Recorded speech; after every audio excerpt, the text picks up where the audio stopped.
Hello guys, good afternoon kaya kayungan. Maya Payabak. Thank you sa panibago nating nagtatanong.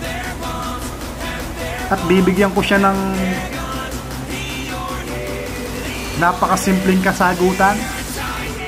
Ang tanong ng ating nagtatanong: Kuya, darating po ba ang araw? Yung po bang Pampanga, yun daw po yung magiging second of Manila? Oo naman kapatid, tama ka.